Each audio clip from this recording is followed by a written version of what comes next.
I'm Anne Marie LaFaso, and I am the Associate Dean for Faculty, Research, and Development, and I'm a Professor of Law at West Virginia University College of Law. Welcome.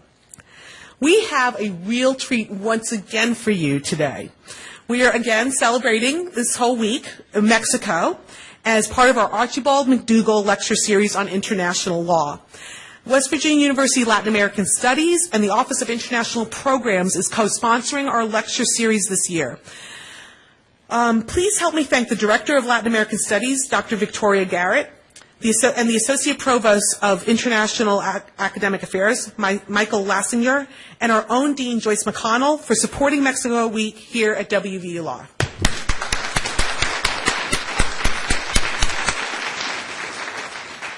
As I said, Mexico Week is part of the Archibald McDougall Lecture Series on International Law. Archibald McDougall was born on August 5th, 1903 in Hobart, Tasmania, the son of Professor Dougal McDougall, a former professor of law. It's a very, very common, it means Douglas McDouglas, son of Douglas, okay? So Professor Dougal McDougall, a former professor of law and modern history at the University of Tasmania. The younger McDougall earned his bachelor's and law degrees from the University of Tasmania and became Tasmania's Rhodes Scholar in 1924. As a Rhodes Scholar, he matriculated at Balliol College, Oxford University, where he received his Master's of Arts and his Bachelor of Civil Law, and then became a barrister. McDougall was a member of the Honorable Society of the Middle Temple, which is one of the 4 Inns of Court exclusively entitled to call their members to the English bar barristers. The Inns of Court are the 4 professional associations for barristers in England and Wales, which have supervisory and disciplinary functions over their members, much like our bar associations have over our attorneys. Just so you know, these are very, very prestigious honors. Being called a barrister in England, still, but even back then, even more so, it's more than being an attorney here. Most people were called solicitors. Being a barrister is actually very, very special. And he was also a Rhodes Scholar at Balliol College, which is one of the colleges that is historically known for the study of law in particular. And Oxford is considered one of the greatest universities in law in the world.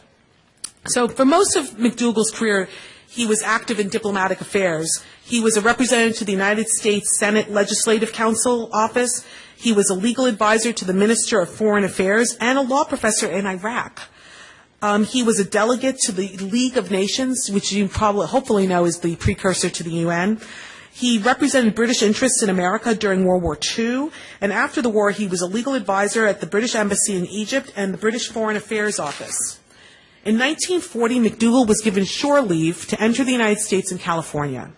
The passenger list listed McDougall as an English citizen of Scottish descent and a barrister. His visa was issued in Melbourne, Australia, but his permanent residence is listed as Baghdad, Iraq. He arrived in San Francisco on September 11, 1940. At this time, he was already married to American Corinne Cunningham. McDougall went on to receive an American legal education from Columbia University. In 1952, he moved to Berkeley County from Washington, D.C. So this is where he gets his West Virginia connection, finally. And he's almost 50 years old, right? He's a well-known attorney in the area. He was a president of the Berkeley County Bar Association. He was a member of the West Virginia State Bar and the American Bar Association, and he was admitted to the United States Supreme Court Bar. He has no connection to West Virginia University College of Law, though. Archibald McDougall passed away on January 14th, 1984 in Gerardstown, Berkeley, West Virginia. He was buried in Kew, Victoria, Australia. In 1986, the estate of Archibald McDougall funded the Archibald McDougall Visiting Lectureship in International Law to increase student exposure to international law through visiting lectureship. Mr. McDougall wished to honor his, quote, old and revered friends Philip C. Jessup and Francis Deek. Briefly, you may know Philip Jessup served as a professor of international law at Columbia Law School, where in 1946 he was named the Hamilton Fish Professor of International Law and Diplomacy, and he held that post until 1961.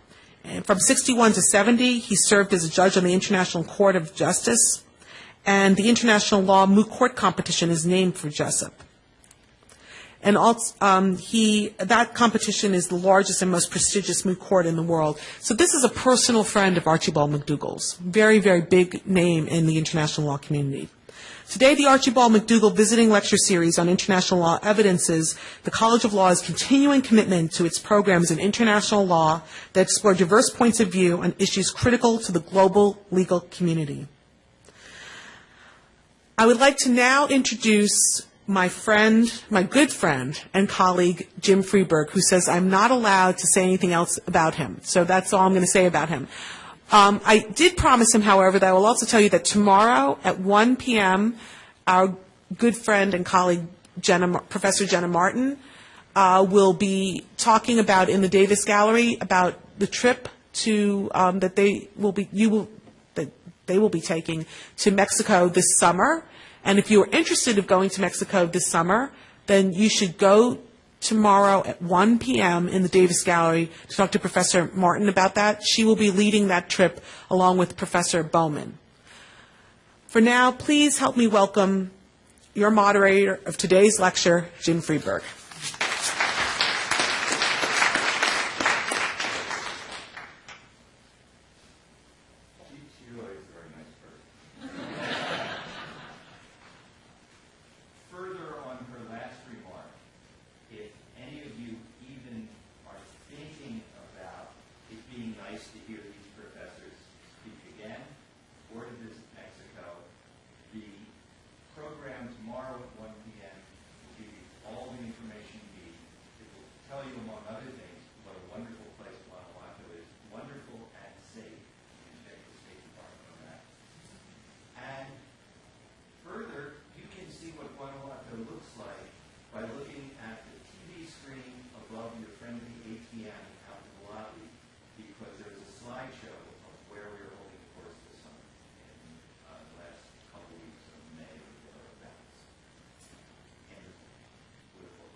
Fernando Patron is a good friend of mine.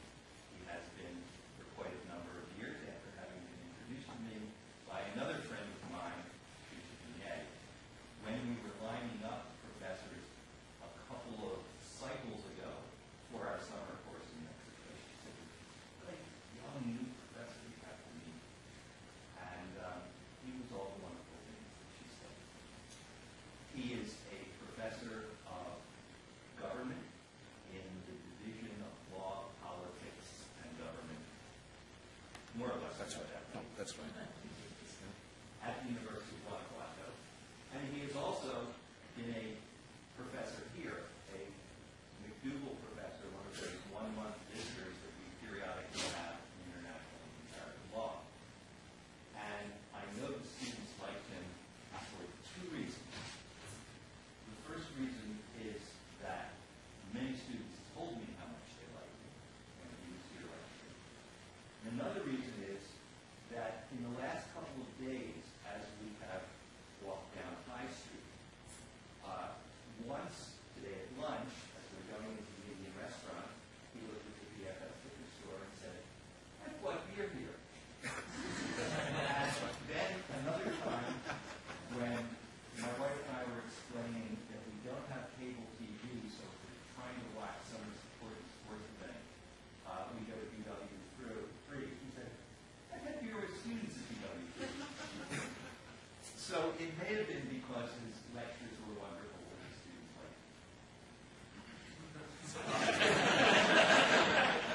Maybe. In addition to being an excellent professor, he's both an administrator and an excellent researcher. He's the head of the Department of Government within the Division of Law, Government, and Politics at Guanajuato, which means he is willing to sacrifice himself for the welfare of others if he's an administrator anyway. Beyond that, he is a member of essentially the Mexican equivalent of the National Academy of Sciences, which only selects certain limited numbers of excellent researchers to be among their members. It's a very high honor, and you see that he has performed really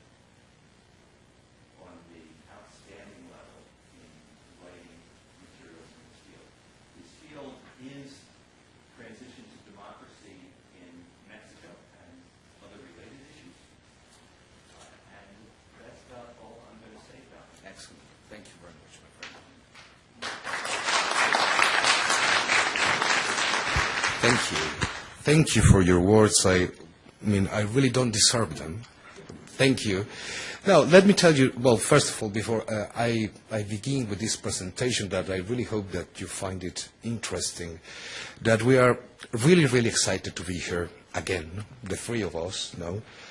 The main reason, actually, that we are here is because of Jim Friedberg, you know, a really, really good friend, a very esteemed colleague. And let me tell you that I also consider him, in particular, a mentor for me as well. I also like to thank Dean Joyce McConnell, who has been great with us, and all the very esteemed faculty members of the College of Law.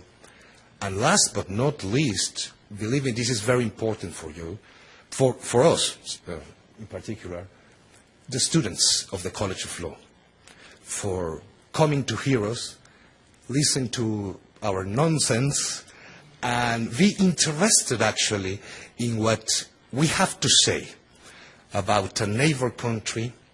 I remember in the first lecture, my esteemed colleague Patricia Venier was talking that we are neighbors, but we have been, in a way, distant neighbors. You know? And I think that this kind of gatherings actually, make a closer relation between the two nations. Having said that, my presentation today, well, I think it was a good idea to entitle it Political Change in Mexico. Let me tell you that I will be referring only to the latest political changes in Mexico, because we have been changing rapidly since around 30 years ago, actually. And I also put it holding to democracy. This is very, very important, because what I'm going to explain during my presentation is that Mexico actually became a democracy since the 1990s decade. However, it is still a new, fragile, flawed democracy. So I think that the whole program of Mexico as a country, the whole aspiration of Mexico as a country, is to hold to democracy, to become, in the near future, we really hope, a consolidated democracy. I will also try to address aspects and questions that students have actually addressed in the last two presentations, because they are related also to my presentation, and I hope that we can explain it today in a better way. You know? Some constitutional issues, for example. I will give you some examples about the perceptions of society, about what's going on in the country. I think that this is very important because, well, it's what people, Mexicans, think about our own country, actually, and about what is going on. In particular, I'm going to talk about some social features concerning democratic governance and the justice system that not only for me, but for a lot of researchers, a lot of the people that actually study these kind of things in Mexico, is one of the main problems and one of the main challenges that we have in Mexico. You know? So basically what I'm going to do is, first of all, I'm going to give you some basic information about what has happened in Mexico in the last years. I'm going to explain how there has been a very important shift in the balance of power in the last decades, you know, which is a central or key feature of the Mexican democracy. I don't think that it is much to say that if we have changed in anything, in a central aspect so far, is in the political arena. Nevertheless, there are perhaps more important arenas that we haven't changed at all. And there is where I think our democracy becomes in peril. No?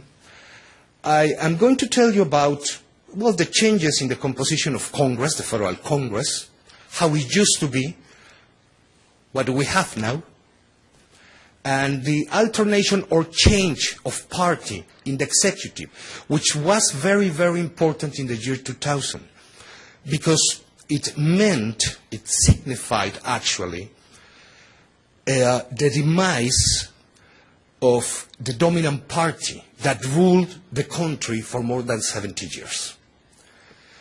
I'm going to show you some information of what happened last year in the 2012 presidential elections. This is, of course, the next point. The PRI, or the PRI, as we call it, Partido Revolucionario Institucional,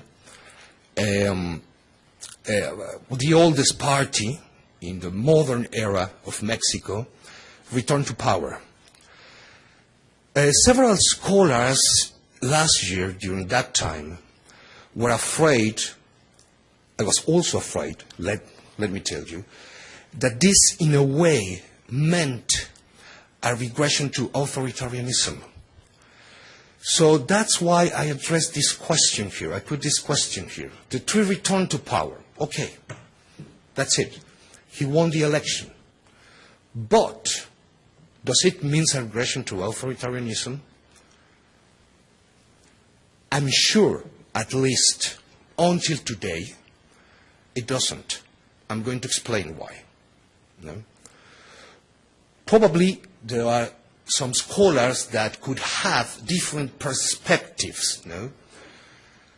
But in order to have an opinion, in order to research about these topics, you must, of course, well, put some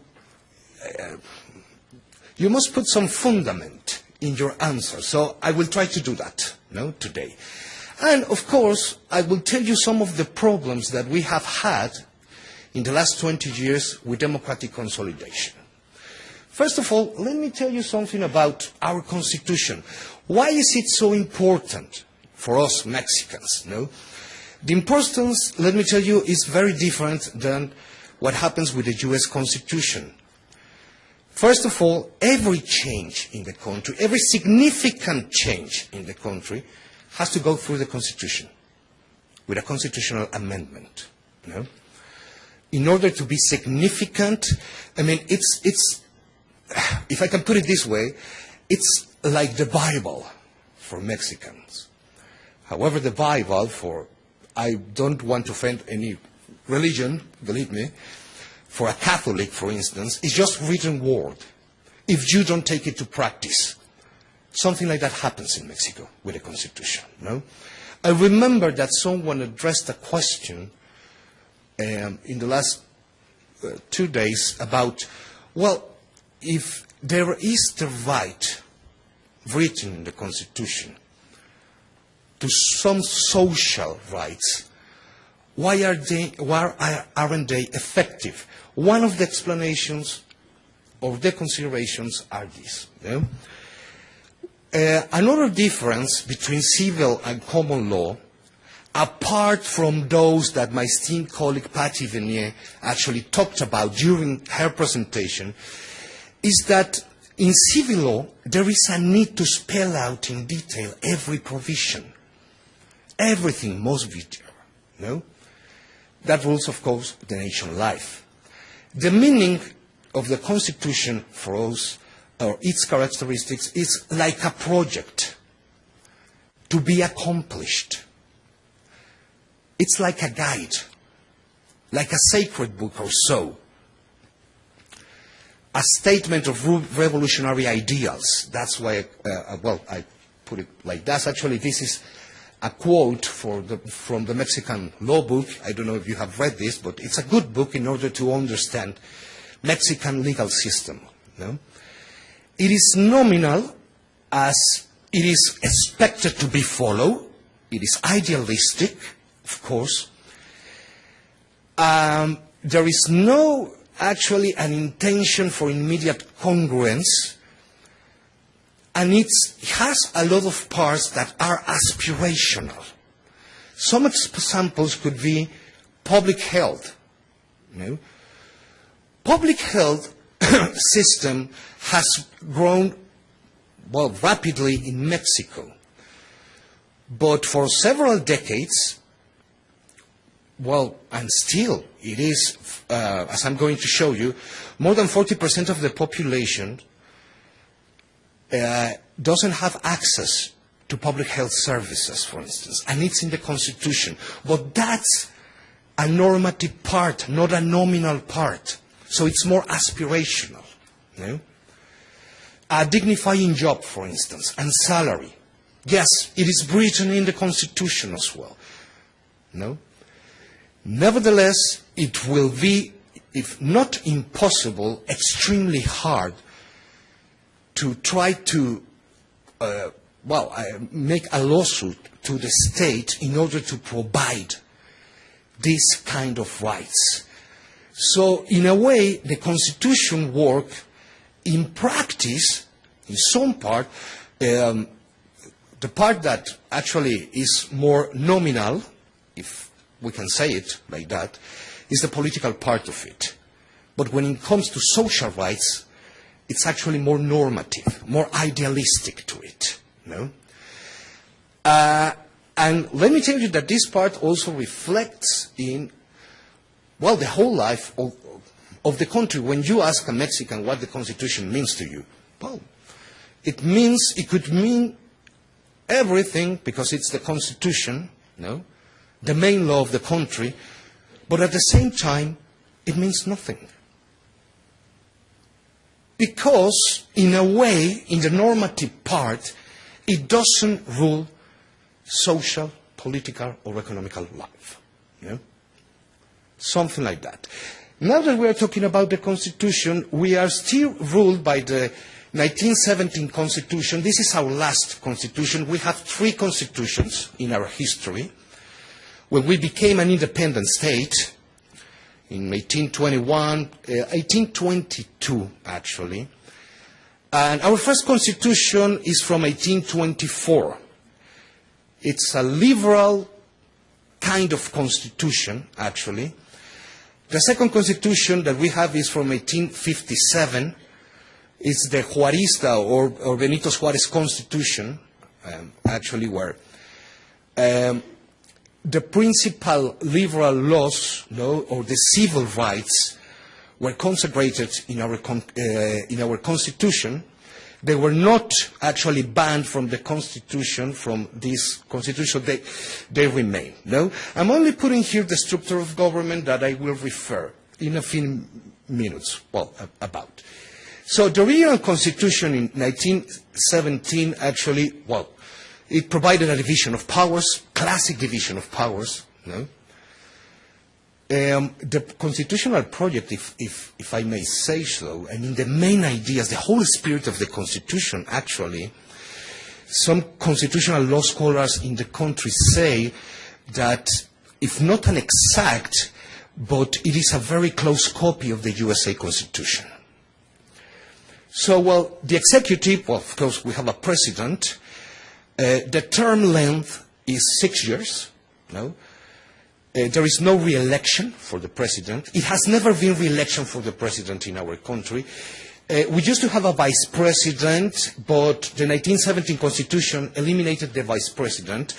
In a way, the Secretary of Government actually, does as a vice president. You know? He's in charge of all the internal affairs of the country, in a way.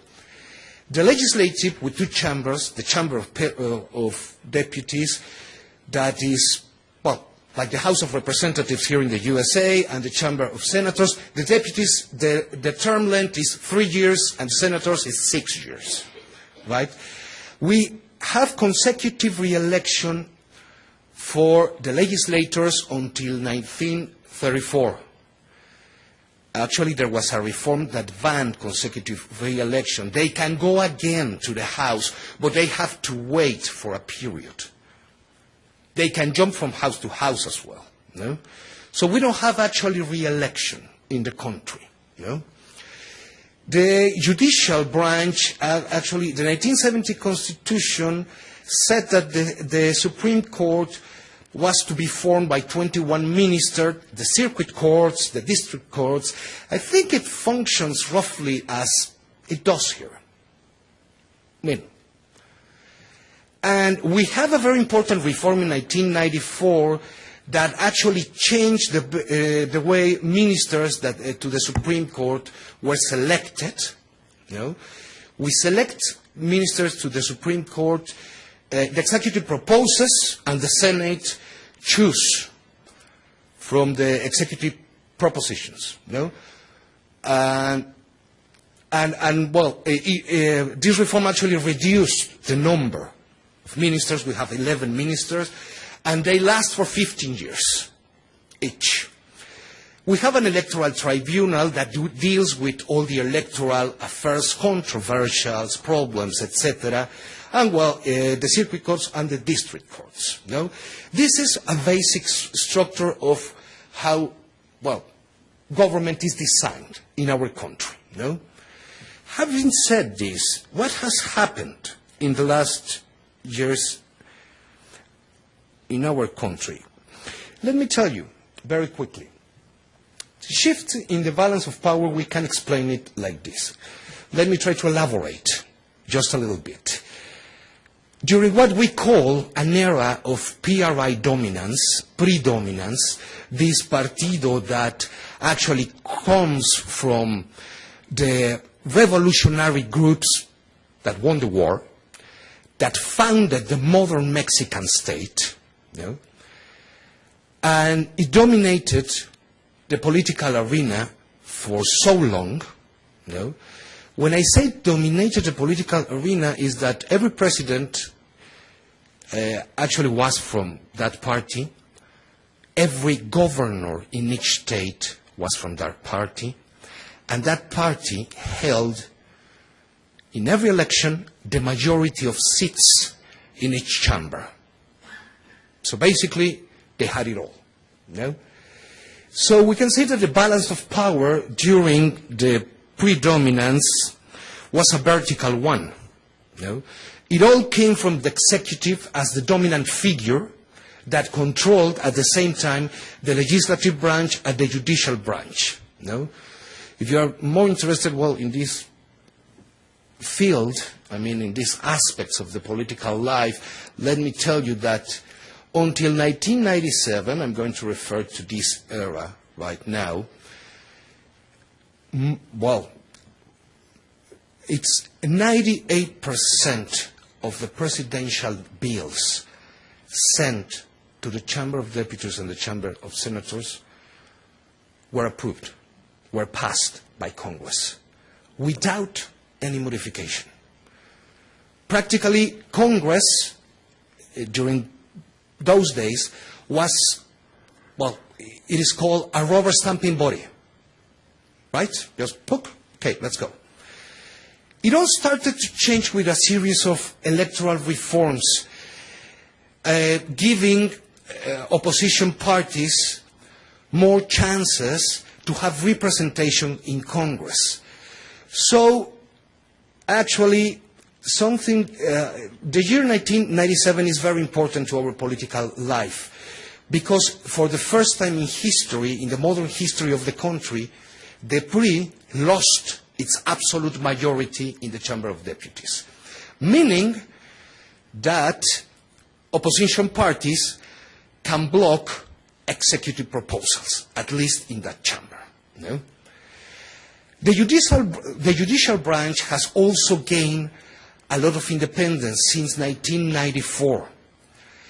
However, although it is not my field of expertise, let me tell you, what comes to judicial matters and the Supreme Court, there are still some some law scholars that actually say that the judicial branch is not as independent as the legislative in Mexico yet. I think that in order to prove that, we will have to go through mainly all the resolutions of the Supreme Court regarding lawsuits of private parties to the government. And how many of those have the Supreme Court actually ruled in favor or against to the executive, things like that. Unfortunately, I don't have that kind of information with me today, no? But it would be very, very interesting to research on that, no? So basically, this is what we have until today, no? Let me give you some statistical information. Well, first of all, this is also some basic information. Contemporary political parties in Mexico. Three main parties have dominated the political scene since like 30 years ago. No? If we set a horizontal line where we could interpret it as the political ideological spectrum, we could see that the PRI, which is used to be the authoritarian party, and it's the oldest party in modern Mexico, founded in 1929, and we could locate it at the center of the political spectrum.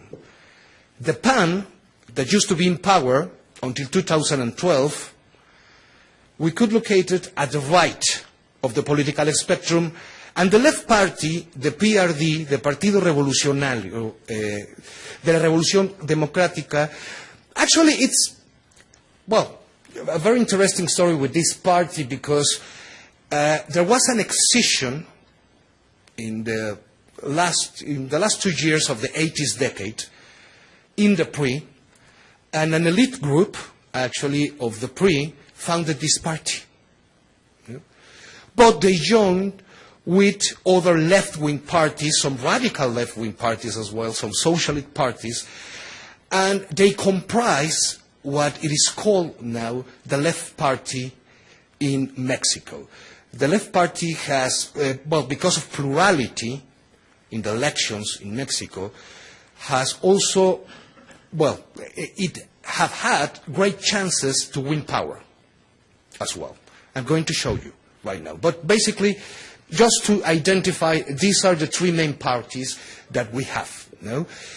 The Mexican party system is called to be a multi-party system, not just a bipartisan system, what you have here. Republicans, Democrats, that's it, right? I mean, you can have other parties competing for power, right? But traditionally, no, they wouldn't have a chance, would they, right? Traditionally, what happens is that you only have two parties competing for it, no? We have other small parties that compete for power, and they have representation, but very small representation in Congress. So basically, what we have here is a three-party system. Let me explain this graph. Now, this is just statistical information. Let me tell you something. This is the distribution of seats in the Chamber of Deputies since 1979 to 2012, right? What we can see in the red bars is the number of seats, the percentage of seats of the PRI. The blue bar is the percentage of seats of the PAN, and the yellow bar is the percentage of seats of the PRD. The PRD started to compete in congressional elections or Chamber of Deputies elections until 1991, because it was founded in 1989, right? So, as you can see, the PRI, during all these years, of course, it fluctuates, but what I try to bring you attention here is that since the 1997 election, the PRI lost its absolute majority. An absolute majority, in political terms, is 50% plus 1 of the representation in the chamber. After 1997, no party holds an absolute majority in the Chamber of Deputies, nor in the Senate as well. No? As you can see, from 1997 to, all the way to 2012, I'm going to show you also some information, some statistics of the last election. Basically, it remains the same, right? So those are percentages. Let me go a little bit quicker. No? This is the distribution of seats in the Senate. In 1982, the PRI held 100% of seats in the Senate. So look at the decline, gradually. Until, well, in 2000, actually, no party held a majority of representation in the chamber. And look how the opposition parties at that time, because in 2000, actually, the PAN, the blue line, became the party in office, the party in power. It lost power last year. Too bad for them. But too good for others, right? Okay. But as you can see, we have the same phenomenon here, no? So what happened in Mexico, at least in Congress, is that we have a plurality rule. No majorities, no supermajorities anymore. And it continues to be like that, no? And I'm pretty sure, and I think that I'm not guessing, although when we talk about the future, most of the times we always guess, right?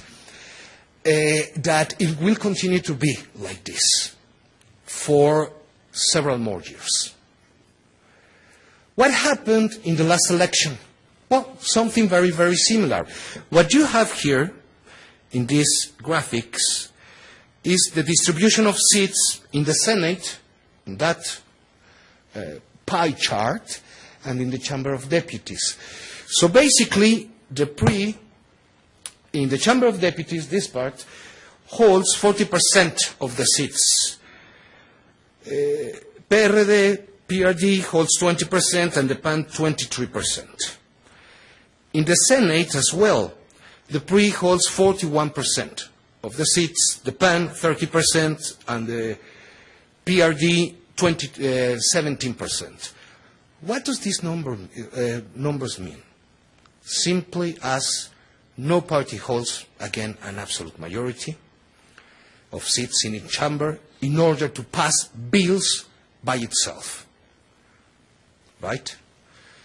Could the same thing happen to President Enrique Peña Nieto as happened in recent days, recent weeks to President Barack Obama, that Congress could actually block his budget proposal? Yes, it could. Because he doesn't have the majority in both chambers. But, I'm sorry, the Democrats have a majority in the Senate, right? Oh, okay, sorry, my mistake. Yeah, but the House of Representatives was the problem, right? Is this a problem for democratic governance?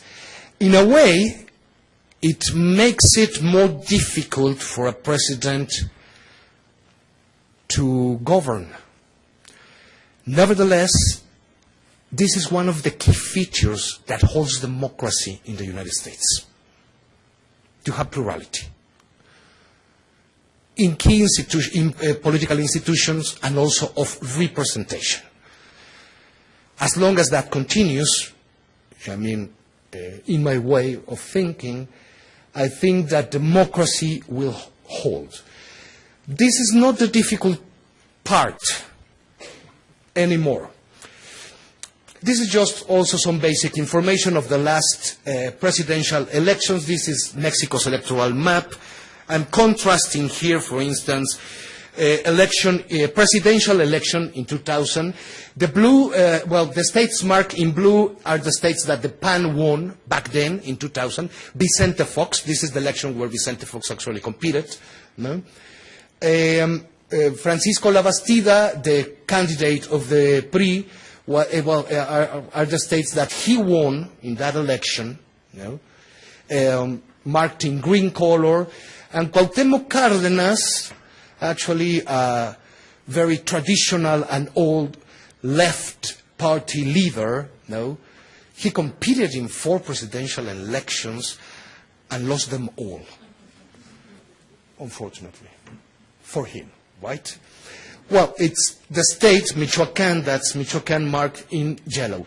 But contrasting that election in 2000 when PAN actually took power,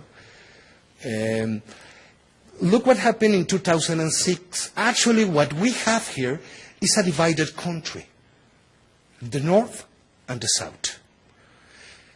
It was a very competed election. Actually, Felipe Calderón, former president, who, well, won, just for a very few margin of votes, he actually obtained 35.8% of the total votes, and Andrés Manuel López Obrador of the left party, the PRD, obtained 35.3% of the votes. We're talking about 200,000 votes or so that decided the election. It was very difficult to process for the Mexican society, for all the parties involved. Fortunately, I can say it, from a distance of more than 6 years now, nothing big happened in the country. But those were very, very difficult times because we thought that the electoral institutions in Mexico were not ready for this kind of competition. No? The system almost crumbled down.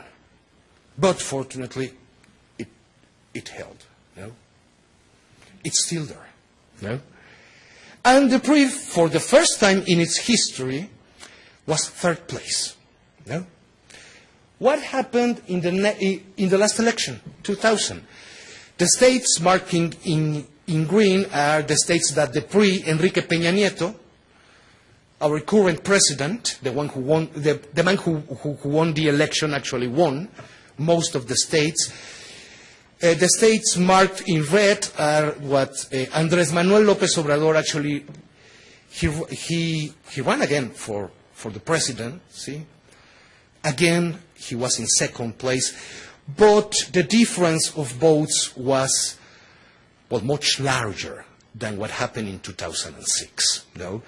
And the PAN, who was in power for 2 consecutive administrations for 12 years, actually, well, it goes to third place with 25.3% of the votes. You know? So what we have today in Mexico is I think an electoral democracy. I'm going to explain it very, very quickly, in a few minutes. What is that? That it's functional, that it still has some problems in the political arena, that we have to improve some features of our electoral system, but then again, it works. And it has worked, well, so far for more than 20 years, until what we have today, no? All right. But I think that that's the nice aspects of the story, no? If, like telling a child's tale, no? The monsters haven't appeared yet in the story, no? Challenges for a relatively new democracy. Very quickly, let me tell you, the challenges for a new democracy are profound, are big ones. First of all, what has happened in most of the transitions to democracy from authoritarian regimes is that we have to build another way to get into power. Most of the times, authoritarian regimes, although they hold elections, they don't count. Not at all. So we must make elections count. And that's what Mexico has been doing in the last 30 years or so. To build a strong, still flawed electoral system that actually determines who goes into power, who wins power. But there are other aspects of democratic countries that I think that we haven't addressed or we haven't developed yet. And our challenges, actually, well, for a relatively new democracy are as follows. Well, let me explain you this. I think that this chart is self-explanatory, but when it comes to transition of democracy from an authoritarian regime, actually, to what is called in the literature an advanced democracy, it goes from left, yes, to right. Things like that, no? One of the main features of authoritarian regimes in a political perspective is, well, of course, lack of inclusive, fair, and competitive elections, concentration of power, lack or selectiveness, as well, of political and civil rights. The electoral democracy, when the transition actually takes effect, well, manages to hold relatively inclusive, fair and competitive elections. Most of Latin American countries actually share the features of an electoral democracy. So does Mexico as well, no? But there is an erratic maintenance of political and civil freedoms. And that's what we lack of. We still lack of that in order to become what is called in the democracy literature a liberal democracy. We have followed actually the democratic model of the USA and Europe. That's it. What a liberal democracy means is inclusive, fair and competitive election, guarantees political and civil freedoms, the rule of law is present, is strong as well, and of course accountability from government, no? Which is an essential feature of democratic countries. An advanced democracy that the most important political scholars in these days, actually they say, well, if we can find in the world what we call advanced democracy, we should look to the Scandinavian countries, countries like Norway, Finland, for instance, Denmark or so, where they include, of course, large provisions of social and economic liberties as well. No? So basically, we could say that these are the differences between the stages of evolution and democraticness of a country. I think that the average of Latin American countries are struggling. Most of them are electoral democracies right now. I mean, actually people go into power in all these countries by elections. And elections work. But most of these countries actually struggle a lot to maintain a fair and a decent level of political and civil rights and to guarantee political and civil rights. No? Mainly civil rights. I think so. No? So we can say that most of these democracies actually are struggling to become liberal, but others have actually regressed to authoritarian regimes, for instance, the case of Venezuela, which has been, since the 1990s, a very dramatic case for democracies in Latin America, right? I think Mexico still, in this point of the continuum, even though Dupree went into power. Why is this? Well, let me tell you. As long as political institutions actually hold, no, it will be almost impossible, never impossible, almost impossible for a political party to regress to authoritarianism. Because, we have seen during these first months of Enrique Peña Nieto's government, administration, that the PRI has been struggling a lot in order to impose, its rule, no? And they have they have gone through serious negotiations with opposition parties. And when that happens, opposition parties also win in these negotiations, no? And plurality of representation is maintained in in political institutions, right? Probably if I give you some examples about what a free country means, I'm basing here, my source of information is, actually an international research center. It is called Freedom House. I don't know if you know something about Freedom House. And it actually surveys 195 countries in the world and divides the world according to the development of political and civil rights. So Freedom House, what actually does is that it measures the development and the guarantees for freedom of speech, for instance, freedom of the press, which is a very, very important feature, freedom of religion, things like that, security, which is a key feature where I think Mexico has suffered a lot in the last 6 or 7 years. And Freedom House actually has reported it. I'm going to explain it. No? And basically the concepts are that, a free country is that, there is open political competition, absolutely. Mexico has open political competition, climate of respect for civil liberties, significant independent civic life, and independent media.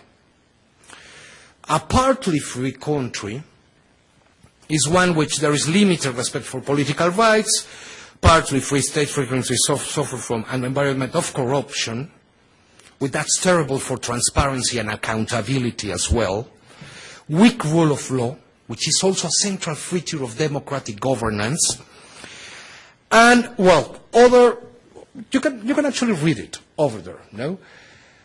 And, what has happened in Mexico, I'm going to tell you, no, is that in the measurements of Freedom House, Mexico used to be a green country. But because of insecurity, violence, and the war against organized crime, actually Freedom House degraded Mexico. In the political arena, it is still the same. No? It is still graded as a free country. However, the rest of the feature, the characteristics, we are not doing so well in that respect.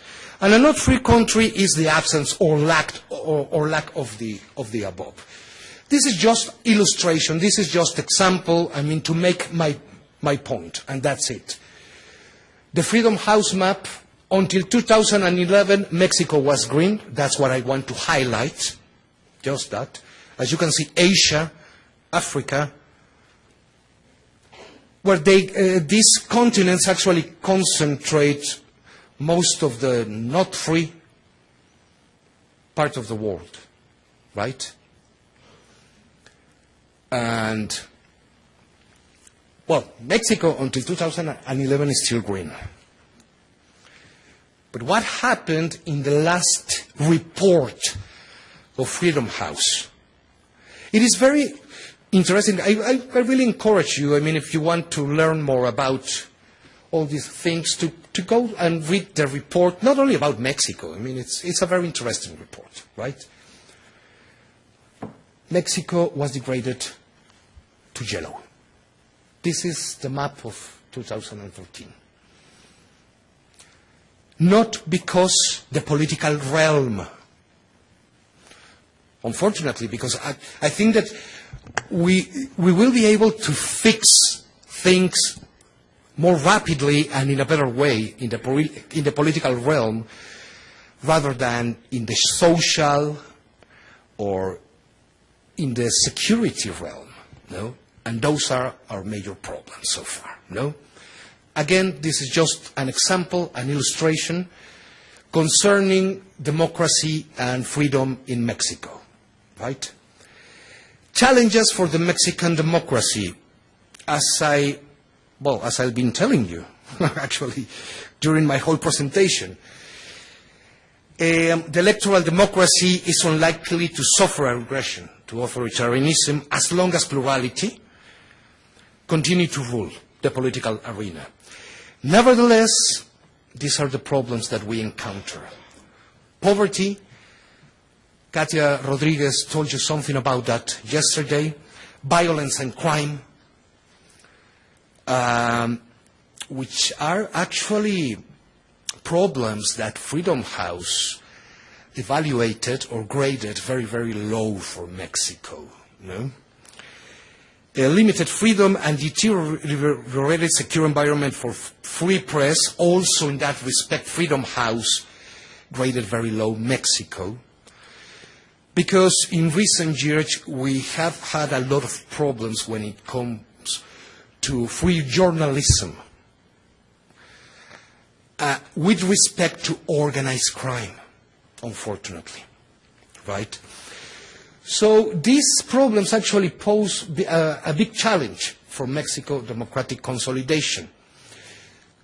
In order to illustrate this part, I'm going to give you very quickly some examples because I know that I have limited time.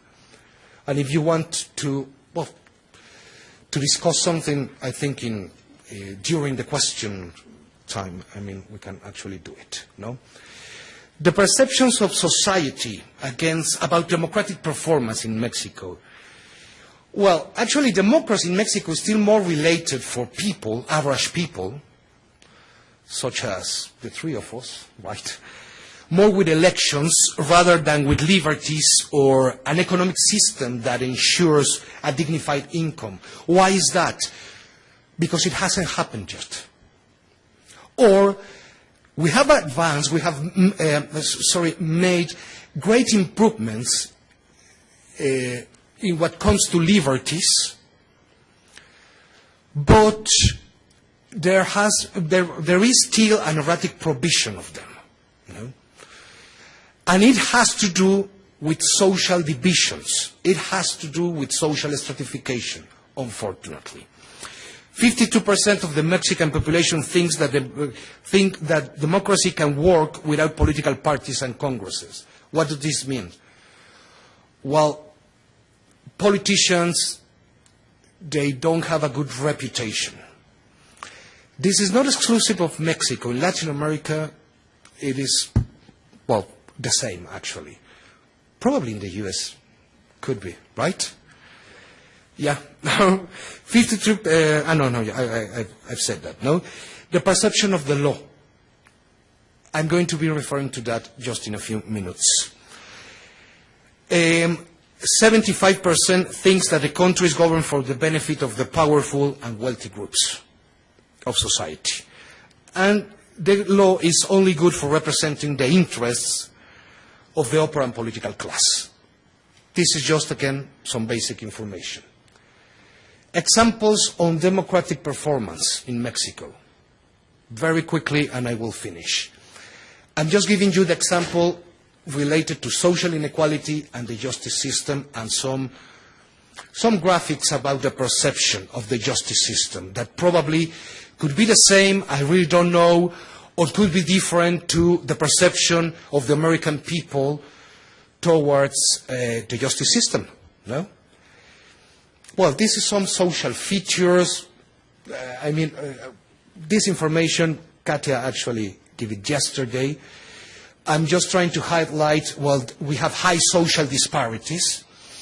And when we relate actually these social features with the rule of law, we can see actually that access to the justice system actually is determined by your social position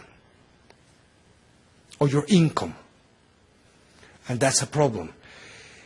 As I'm going to show you, the majority of the inmate population committed petty crimes, those associated or related to the poor people. Very quickly, Well, no, this is not very significant. If you want, I mean, we can discuss something about it. This is the inmate population in federal and state prisons. It has grown significantly since the war against organized crime in Mexico, since 2006. No? Nevertheless, most of the people that are in jail are not related to drug crimes, but to other petty crimes. As I say, well, this is just a chart of the growth of the inmate population. No? That's it. As you can see here, 60% of the inmate population in federal and state jails in the country actually come for the extreme poor sectors of the country, earn less than one minimum wage. And most of the people, as I highlight here with these arrows, are in jail for those crimes. Lesion, burglary, things like that. This is just general information associated to the social structure in Mexico, right? Perceptions. Well, as you can see, I take this from a survey conducted in Mexico, in Distrito Federal, and in Mexico State in 2010-2009. So, as you can see in the Federal District and Mexico State, well, actually the justice system does not bode well, no? As you can see. When people were asked, is it probable to obtain a satisfactory and fair verdict from a judge, only 3.8 actually say yes, it is. It is possible, right? In a scale of 0 to 10. It's possible to receive a respectful and rightful treatment, 3.4. How honest are the justice authorities, 1.8. How impartial are the judges in Mexico, 2.2. Things like that, no?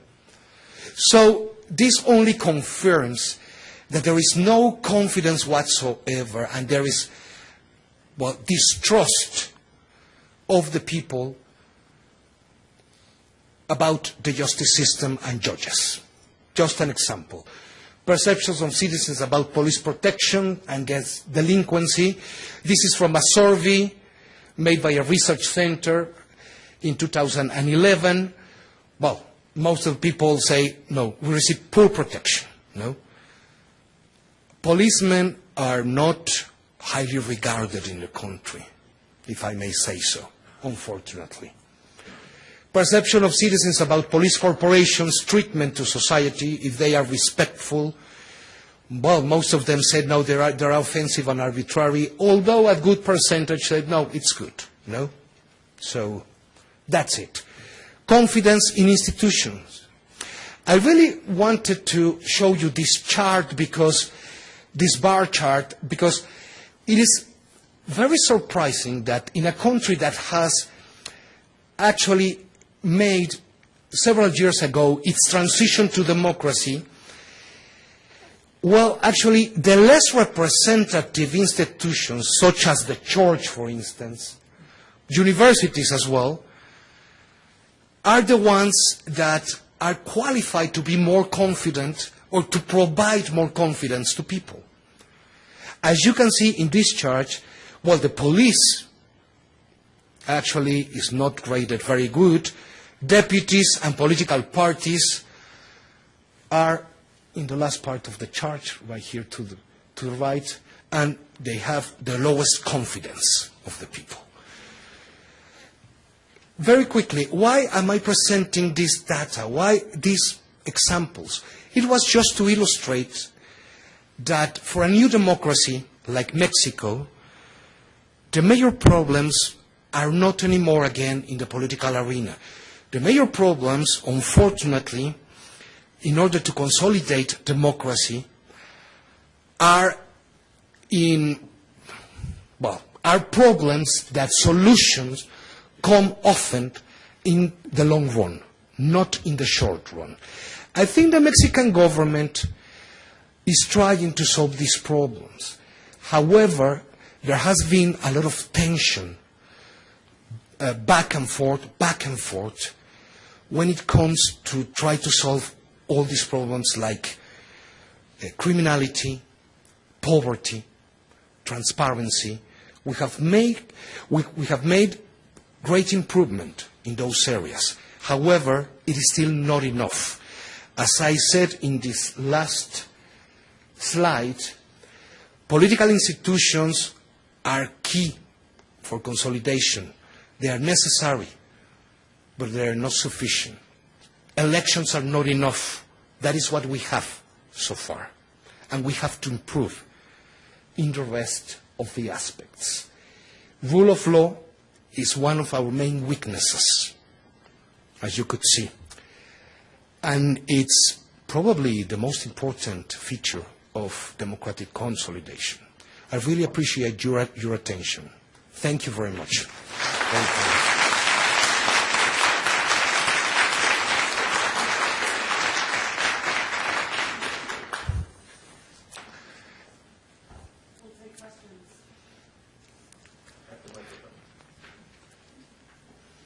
Was that very boring? It said everything there was possibly to say. And that...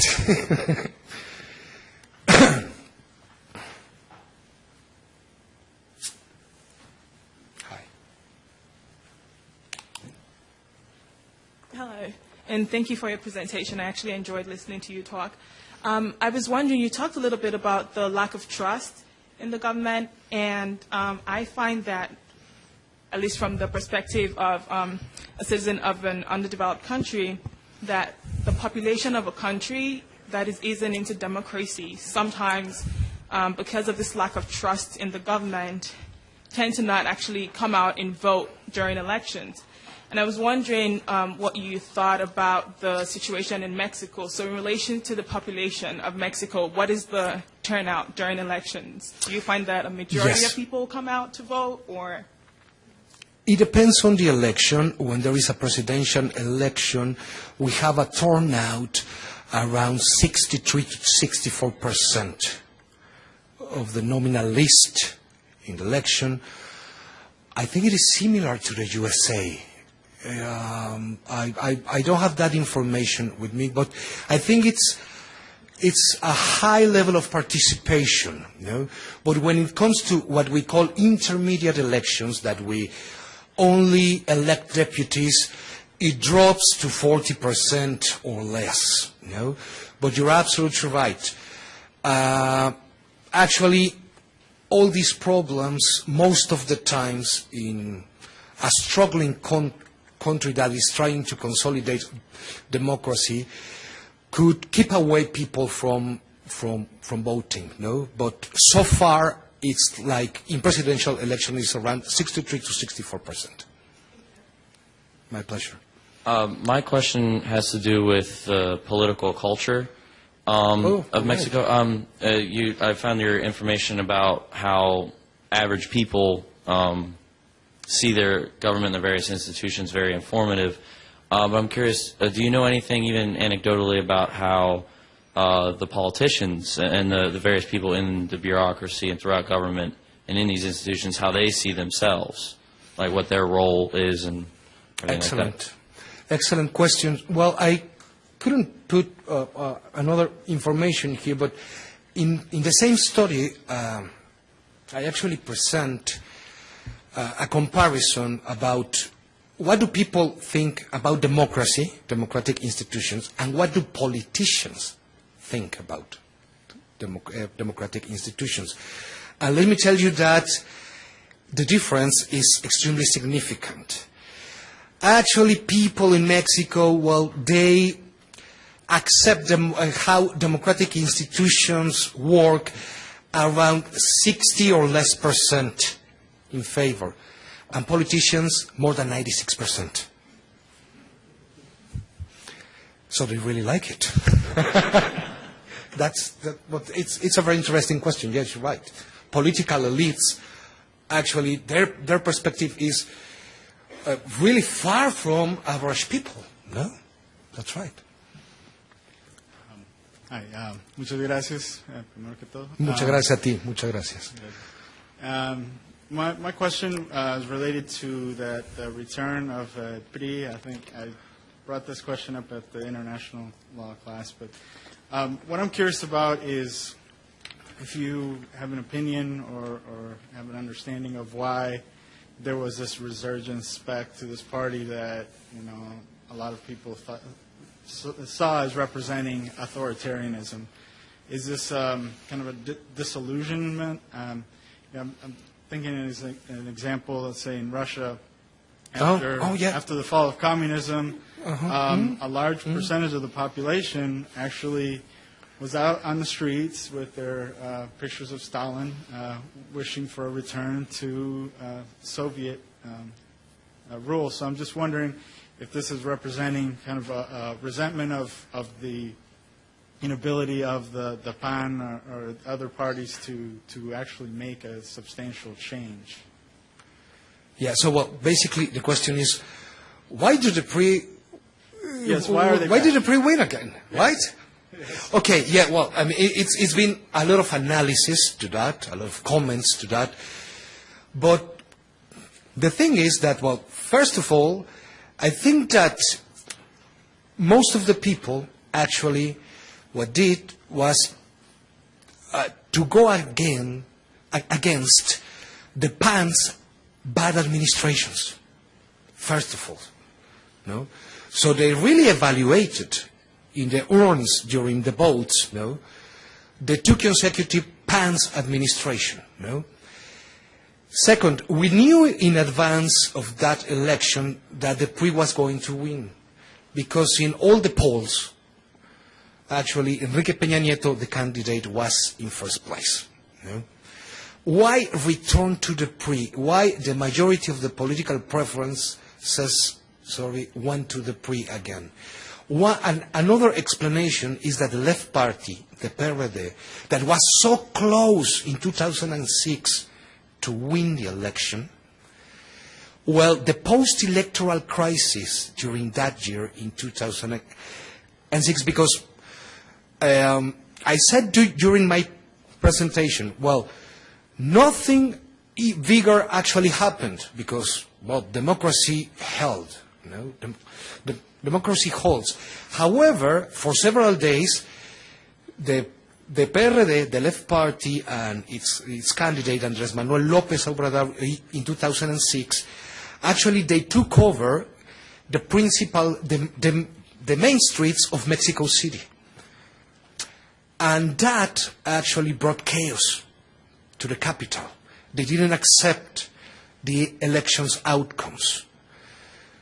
Well, it was solved eventually, but that post-electoral crisis actually was extremely inconvenient for the left party candidate.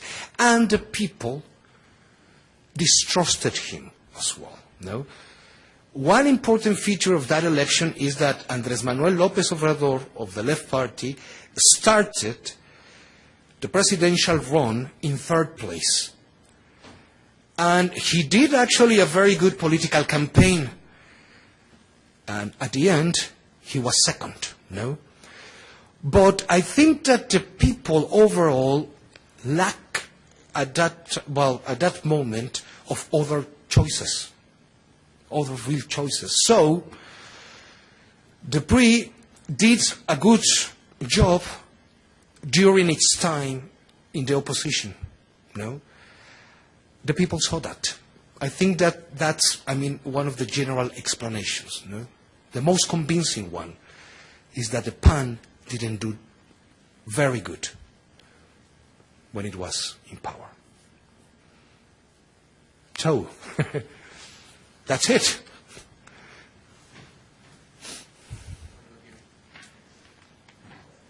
Before we ask the last couple of questions, I want to make two commercial announcements.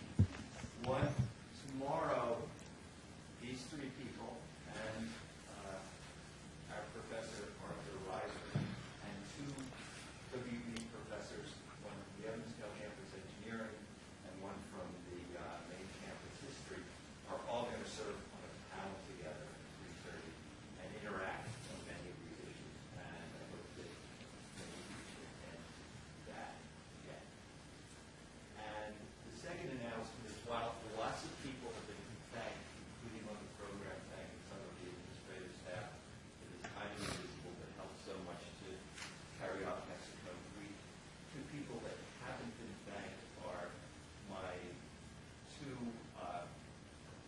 student assistants that, at any rate, they're both there. Eduardo Villacorta and Nicole Aman have helped make this entire week possible. And even though they're not in the program, they are a central part of it, and I'm thankful for it. Much of what happens around here does not happen without student assistance.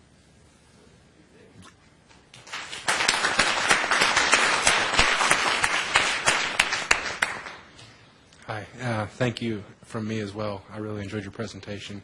Thank you.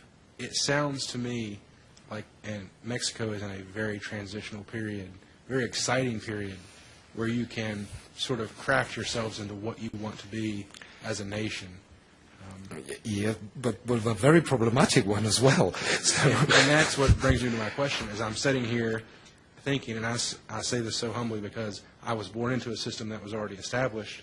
I didn't have a say in the government that I have or anything like that. And as I observe the problems that you presented, my question is, how are you looking, and you briefly touched on this, how are you looking to other democratic societies and piecing together the good aspects from this one and the good aspect from that one, and also how are you looking to these other societies and saying, we don't want that and we don't want that? And then the second part of my question is your personal opinion. What do you think is the next step or the one catalyst that's going to help you move to the next phase of consolidating your democracy? Excellent question. Excellent question. Thank you very much for that question. Yes, when it comes to building a democracy, well, a country that is building a democracy has always to look around its partners, you know? And also countries that are in similar or the same stages, you know, that particular country. Making a democracy most of the times is about, allow me this word, is about copying as well. Copying designs of institutions, you know. Not all the time what serves to ones serves for others. No, not really. I mean, we have to boil them a little bit in order to, I mean, to put them in practice, right? But yes, that is something that has happened in Latin America. You know? Some countries are actually, well, more advanced. You know? They have struggled less in some aspects. You know? Some other countries have a longer way to go yet. You know? I would say, if I am allowed this, although I am not actually presenting proofs or data, you know, but let me tell you that the most consolidated or in the way to be consolidated democracies in Latin America are Chile, Brazil, Mexico. Argentina has dropped out a little bit because of Cristina Fernandez, unfortunately, you know. And the rest, well, Uruguay is actually a case that you can take it out of the Latin American context. Costa Rica, sort of, yes, that's right, no. But the rest of the Latin American countries, unfortunately, they still have a long way to go, no. And yes, we do reflect. It's like looking yourself in the mirror, no? When you compare this country. What is the next step? We really need to solve the social problems. We really need to improve social inequality. I mean, to be less inequality, right? No? And the security problem. It has punished Mexico in a great way. No? You saw in my presentation, I mean, I am not saying this was just an example, the grades that we have from an international organization. No? I am not saying that they are right, 100% right. No, we have to take those grades with caution, absolutely. But at least it's a perspective. It's something that alerts us that, oh, you know what, something has happened here. Be careful. as long as we improve those central aspects of democratic life, I think that we are going to move forward. No? It is not easy. Let me tell you, we haven't heard from the new president what is his strategy to improve security in the country. The military are still on the streets. So it's basically a continuation of what the PAN with Felipe Calderón actually did, no? And that alarms me, no? Because we haven't seen that yet. We have seen other proposals, I think, well, very interesting and important ones, for instance, in what comes to overcome poverty, things like that. I think that Katia actually talked a little bit about that, and we really hope that it improves actually the situation of the country. Thank you again. Whoops. All right. I want to do like a follow-up on that question. So I think the reason that those of us who do comparative law, one of the reasons is that we're very interested in understanding legal culture and immersing ourselves in culture and understanding the laws of a different foreign nation. But I think also when you do that, you can understand the biases in your own system better. And you can really you can get an outsider's view, and you can look at your own system and understand it better. So you, as someone who has been to the United States several times, has been here to West Virginia, who studies this and who's an expert in government, what would you say is the United States' biggest obstacle to further consolidating, to be coming toward a more advanced democracy? Oh. And remember, we have freedom of speech here, so there will be no, unlike what Patricia told us on Monday, there's no problem. So, whoa. Well, you have a big well, it seems around 4 years ago you have had a big discussion about social provisions, such as public health care, things like that. No, I think that in the liberal democracy in the United States, those provisions have been absent forever. If I mean, probably I'm incorrect about that, no? But you haven't got that, no? I mean, when it comes to social, I mean, you do have social rights, right? But social provisions, social services, I mean, universal social services, no? One of the key aspects of an advanced democracy actually is that, no? Things like that, no? I mean, I don't want to venture any further because it's something really, really difficult. But if we put it like that, that is a key aspect of an advanced democracy. And I know that it has been a big discussion and a very difficult issue for Americans to deal with, right? It's complicated. I mean, I don't want to get into the lion's mouth. So I'm sorry. Thank you. On that note of challenge, albeit a very politic note of challenge, we'll thank Professor Patron, and we'll see you tomorrow. Thank you. Thank you so much. Thanks a lot.